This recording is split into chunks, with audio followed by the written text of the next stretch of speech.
نماز نماز نماز اللہ رب العالمین نے تمام احکام زمین پہ نازل کیا ہے، لیکن نماز کی تحفہ ہمارے نہ محمد رسول اللہ کو دینے واسطے آسمان عرش الہی تک، میرے حبیب ادھر آ جانا، وہاں آ جانا، تجھے وہاں ایک ایسا تحفہ دوں گا جو کسی امت کو نہیں دیا گیا۔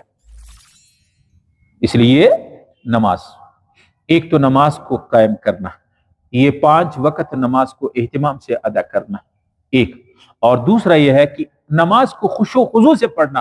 بہت سے لوگ رواجی نماز پڑھتے ہیں، کھڑا نماز میں ہے، دل دکان میں ہے، دل دفتر میں ہے۔ وہ بھائی جب آپ نے جسم اللہ کے گھر میں پہنچا دیا تو دماغ اور روح بھی ادھر ہی رکھو اور نماز کے افعال کو صحیح ادا کرو۔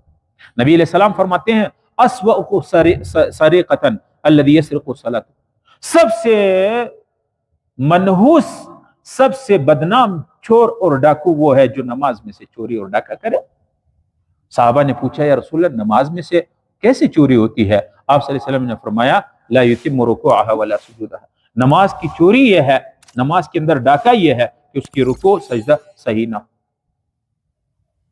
اور نماز ایک اہم کامیابی کی سیڑھی ہے۔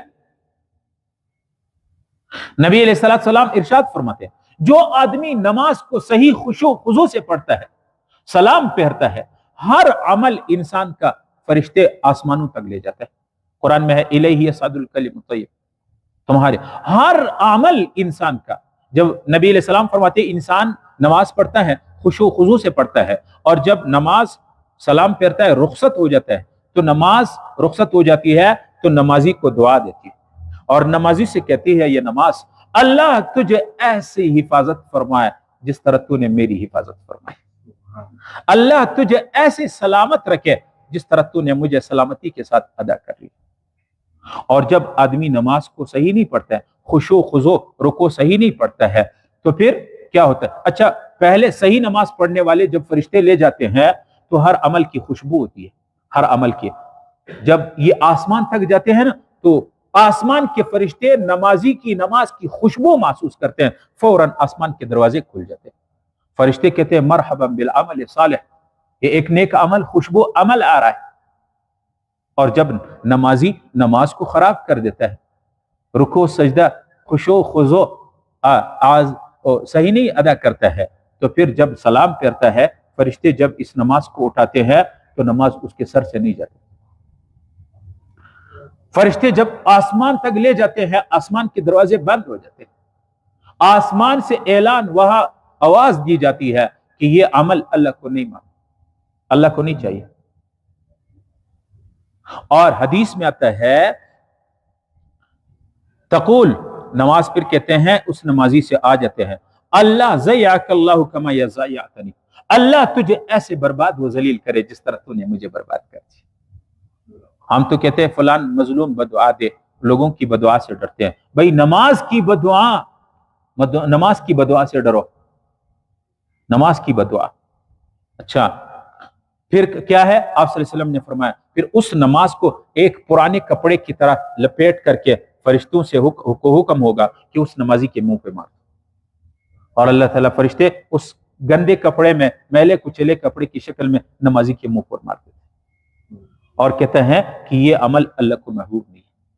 ثم حتی لفت کما یلف سوف الخلق ثم ضرب بها وجهه، پھر مومن کے اس آدمی کے نمازی کے چہرے پہ منہ پہ مار دی جائے۔ اس لیے نماز کو اہتمام سے پڑھے۔ اللہ کی قسم نہ مضبوط فوج میں کامیابی ہے، نہ کروڑوں لاکھوں ڈالروں میں کامیابی ہے، نہ بینک بیلنس میں کامیابی ہے، نہ مضبوط اکڑ کی جوانی میں کامیابی ہے، نہ خوبصورتی میں کامیابی ہے۔ کامیابی ہے ہمیشہ، کامیابی وہ نماز کے اندر ہے۔ اس لیے نبی علیہ السلام نے فرمایا نماز دین کے اندر ایسا ہے جیسے انسان کے بدن میں سر ہے، سر ہوگا تو انسان دیگر اعضاء سلامت صحیح چلے گا، لیکن سر کٹ گیا اسی دم انسان مر گیا، ختم، کتنا ہی مضبوط پہلوان آدمی کیوں نہ ہو، دین میں سے نماز نکال دو کچھ نہیں رہے گا، بنیادی چیز۔ اس لیے بھائی یہ جو سنتیں ہم پڑھتے ہیں، سنت ہے، نوافل ہے، اس کا بھی اہتمام کریں۔ نبی علیہ الصلوۃ والسلام کی ایک حدیث ہے، حضرت ام حبیبہ رضی اللہ عنہ فرماتی ہے قال رسول اللہ صلی اللہ علیہ وسلم، نبی علیہ السلام نے فرمایا ما من مسلم یصلی فی کل یوم 12 رکعۃ تطوعا غیر فریضۃ الا بنى اللہ لہ بیتا فی الجنہ۔ جو آدمی فرائض کے علاوہ سنن اور نوافل پڑھتے ہیں، دن میں 12 رکعت نوافل پڑھتے ہیں، سنت پڑھتے ہیں، اللہ رب العالمین اس آدمی کے لیے جنت میں ایک محل تیار کرے گا۔ کون کون سی رکعتیں ہیں؟ کیا ہے؟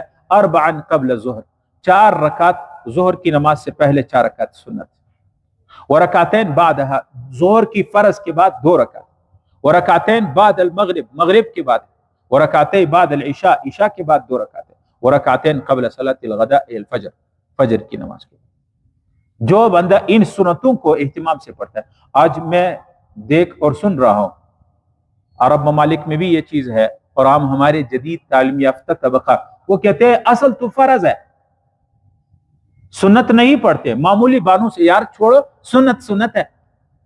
اول تو یہ ہے کہ سنت کس کی سنت ہے؟ محمد رسول اللہ کی سنت، اور پھر اس سنت پہ ملتا کیا ہے؟ اللہ کے حبیب فرماتے ہیں جو آدمی ان فرضوں سے پہلے اور بعد میں 12 رکعت سنتیں پڑھتا ہے، اللہ رب العالمین اس کے لیے جنت میں محل تیار کرتا ہے۔ تو محل جس کے لیے بنا ہے تو اسی کے لیے ہوگا، وہی آئے گا۔ ایک حدیث میں آتا ہے کہ جو آدمی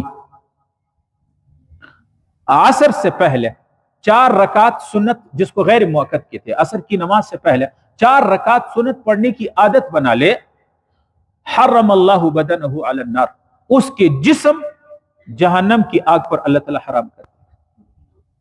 عصر سے پہلے، عصر کی نماز سے 10 منٹ پہلے آ جاؤ، 4 رکعت پڑھ لو۔ ایک حدیث میں ہے آپ صلی اللہ علیہ وسلم نے فرمایا جو آدمی مغرب کی نماز کے بعد 6 رکعت اوابین پڑھے گا، 6 رکعت اوابین، 12 سال کی عبادت کرنے کا اجر ملتا ہے۔ وہ بھائی 12 سال نہیں، 12 مہینے کون عبادت کر سکتا ہے؟ 12 دن مسلسل کون عبادت کر سکتا ہے؟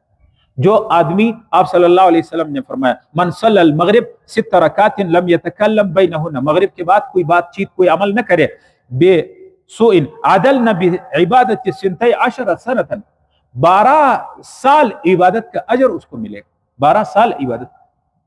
اس لیے یہ ایک چانس ہے، یہ ایک چانس ہے۔ قسم سے ہم تو چانس کو یہ سمجھ رہے ہیں کہ زیادہ گاڑیاں لے لی، زیادہ عہدے لے لیے، زیادہ دولت جمع کر لی، خدا کی قسم یہ دولت نہیں ہے۔ اللہ کے نبی، اللہ تعالیٰ قرآن میں فرماتا ہے انما اموالکم و اولادکم فتنہ، او اللہ کے بندو یہ تمہارے مال، تمہارے بزنس، تمہارے اولاد جس سے تم دل لگی کرتے ہو، یہ تمہارے لیے فتنہ ہے۔ ما عندکم ینفد وما عند اللہ باق، جو تمہارے پاس ہے وہ ختم ہو کر کے رہے گا، اور جو عمل تم نے بھیج دیا وہ اللہ کے ہم محفوظ ہے، سیو ہے۔